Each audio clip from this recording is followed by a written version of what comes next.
Stop her, Edward, Esme murmured. She'll be unhappy if she hurts him. But I felt no pursuit behind me. No, Jacob was insisting at the same time. How can you even look at it that way? She's just a baby, for crying out loud. That's my point, I yelled. You know I don't think of her that way. Do you think Edward would have let me live this long if I did? All I want is for her to be safe and happy. Is that so bad? So different from what you want? Yes, because you just fell in love with a baby. He was shouting right back at me. Beyond words, I shrieked a growl at him. Amazing, isn't she? I heard Edward murmur.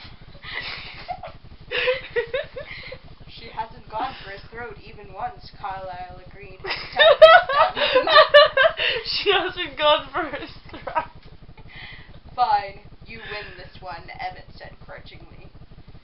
You're going to stay away from her, I looked up at Jacob. I can't do that. Through my teeth. No, do it through your teeth. I can't do it. Yeah, do it through your teeth.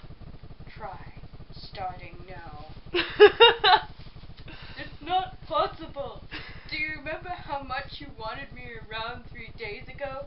How hard it was to be apart from each other? That's gone for you now, isn't it? I glared, not sure what he was implying. What are the implications? You just saying? You used to love me, but now that I love your baby, I'm not good enough for you anymore. Now that I'm in love with your baby, everything else doesn't matter. No, you can't love my baby. That was her, he told me, from the very beginning. We had to be together, even then. I remembered. Even when she was a fetus. And then I understood. A tiny part of me was relieved to have the madness explained.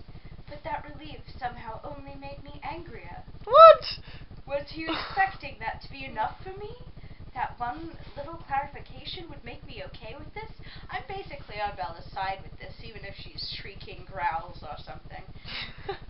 Run away while you still can, I threatened. Come on, Bells.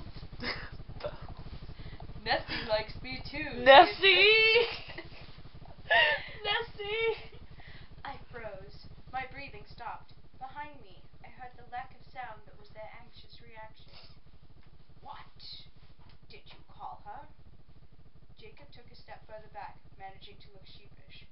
Well, he mumbled, that name you came up with is kind of a mouthful. It's true. You nicknamed my daughter after the Loch Ness Monster? I screeched, and then I lunged for his throat. I knew that Jacob didn't deserve my overreaction, but Edward seemed to find something satisfying in it. Maybe he was just wishing that he had the excuse of being a newborn, so that he could do something physical about his irritation with Jacob, too. What? What? The only newborn here is Renesmee, Nessie,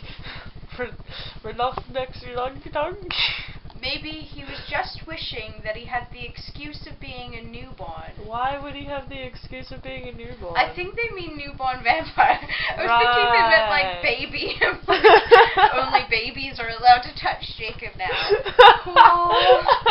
Okay. Take her, I whispered, sliding Renesmee into Jacob's arms.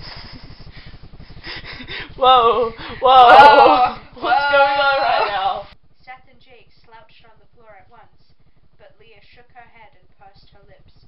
Am I allowed to leave? She griped. She looked uncomfortable in her human body, wearing the same dirty t-shirt and cotton shorts she wore to shriek at me the other day, her short hair sticking up in irregular tufts. Oh no, how dare she wear the same clothes as the other day. You know what just occurred to me? What? I've got all 4 Twilight books and they were all gifts. Wow. There they are, all of my Twilight books. And then all of my Harry books. And some goat horns. Just for the lols. Another rib? I asked hoarsely. No, pelvis this time. What? What? Jacob, Edward murmured, you really should sleep. As Bella said, You. Everyone murmurs in this book. They're all mumbling. When they're not murmuring, they're snarling. Or Shrieking in their bell-like voice. Oh. Shrieking a growl. Yeah, shrieking a growl. Shrieking a growl. Nice. Don't worry about anything. I promise I'll find you if there's a need. Sure, I mumbled. It's mumbling. It's not murmuring. Ooh. Ooh. Can anyone understand Switching what it up. anyone's saying? Well, they've all got super vampire hearing. So, you know, this. So they don't need to talk normally, they'd be like shouting.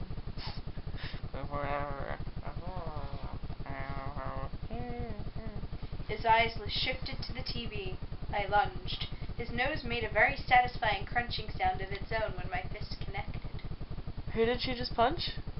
Satisfying crunch. That's something you say about cereal. His name's Paul, and he's eating Doritos and watching TV. Right. I think Paul was one of the werewolf dudes. Ebony told me that the first time that Jacob saw Renee's May was described as like being a single balloon floating in the sky or something. I found that. I found that here. Everything inside me came undone as I stared at the tiny porcelain face of the half-vampire, half-human baby.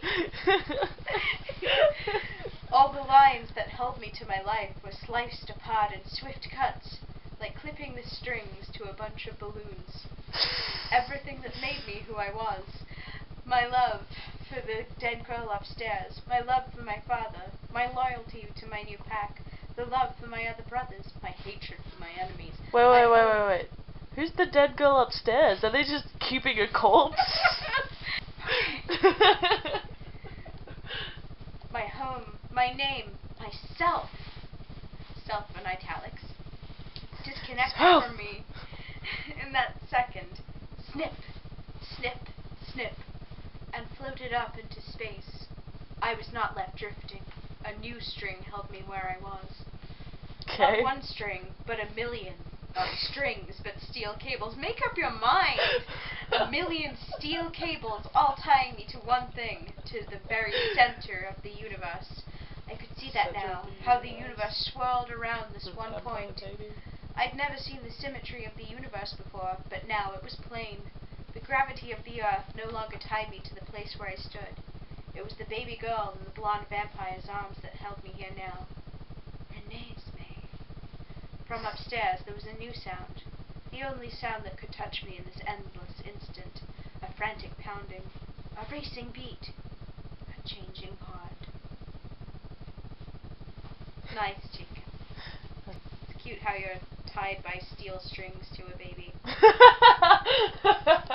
We love it. I'm sorry, your face looks really weird in this lighting. I just have a regularly weird looking face. It's